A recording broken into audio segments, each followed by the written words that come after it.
mesdames et messieurs, entrez pour voir mes belles histoires. Venez, venez les petits et les grands, ouvrez les yeux tout grands. Il y a du mystère, des farces et des secrets, de la tendresse, des rires et des câlins. Avec les rêves, on va comme de rien dans les pays lointains. Venez, venez, mesdames et messieurs, entrez pour voir mes belles histoires. Venez, venez, les petits et les grands, ouvrez les yeux tout grands.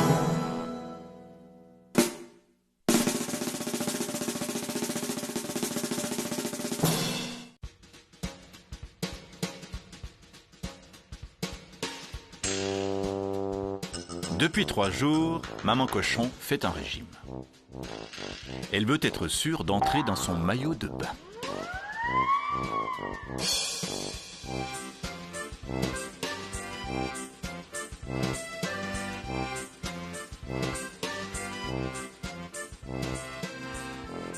La famille Cochon part à la mer demain.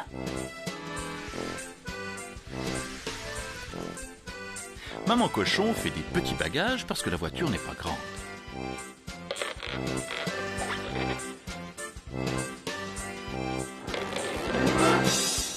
Charles et Marie Cochon mettent leurs affaires dans des grands sacs et ils vont les poser sur la pointe des pieds dans l'entrée. Le lendemain matin, Papa Cochon essaie de tout faire tenir dans le coffre de la voiture. Mais le coffre ne ferme pas. Tant pis. C'est le premier jour des vacances, Papa Cochon ne veut pas s'énerver, il y aura des sacs sur les sièges, sous les sièges, un peu partout. Voilà, tout est prêt. Il n'y a plus qu'à rouler. Mais la voiture a à peine démarré qu'on entend déjà Charles Cochon demander « On est bientôt arrivé ?» Maman propose de compter toutes les voitures Rose Cochon.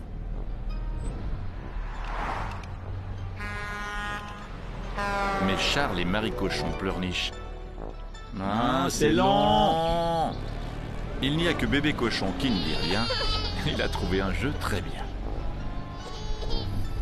Quand Marie, Charles et Bébé Cochon sont enfin endormis, Papa chuchote « Ouf, on est arrivé !» Aussitôt, les 3 enfants se mettent à hurler « La mer, on veut se baigner !» Papa et Maman Cochon ne veulent pas s'énerver, alors ils soupirent « Quelle bonne idée !» Bébé Cochon crie « Ouah, Gandenois, Costa !» Marie Cochon traduit « Il dit qu'il n'a jamais vu une grande baignoire comme ça. »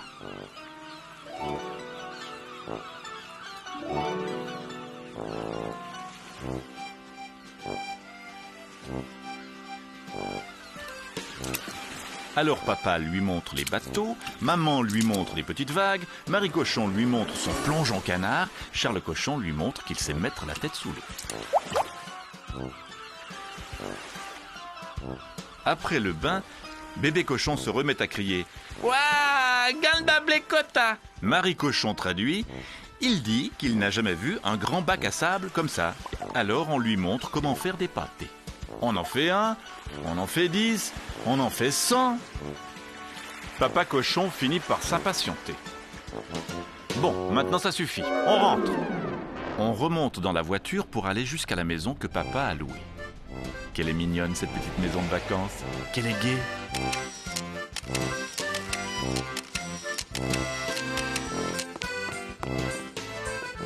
Marie Cochon se dépêche de tout installer.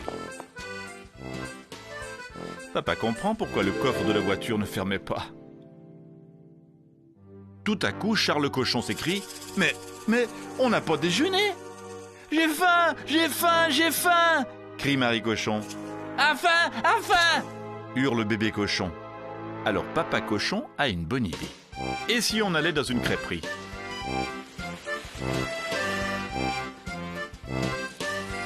Crêpes à la confiture, crêpes au citron, crêpes à la purée de marron. Corps, dit Bébé Cochon.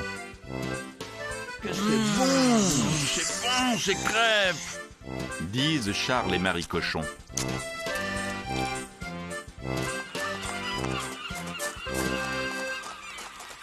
En sortant de la crêperie, une mauvaise surprise les attend. Le vent s'est levé et la mer est démontée. Et pourtant, accrochés au bastingage, arrosés par les vagues, chacun pense « Qu'est-ce qu'on a comme chance ?» d'être en vacances tous les 5.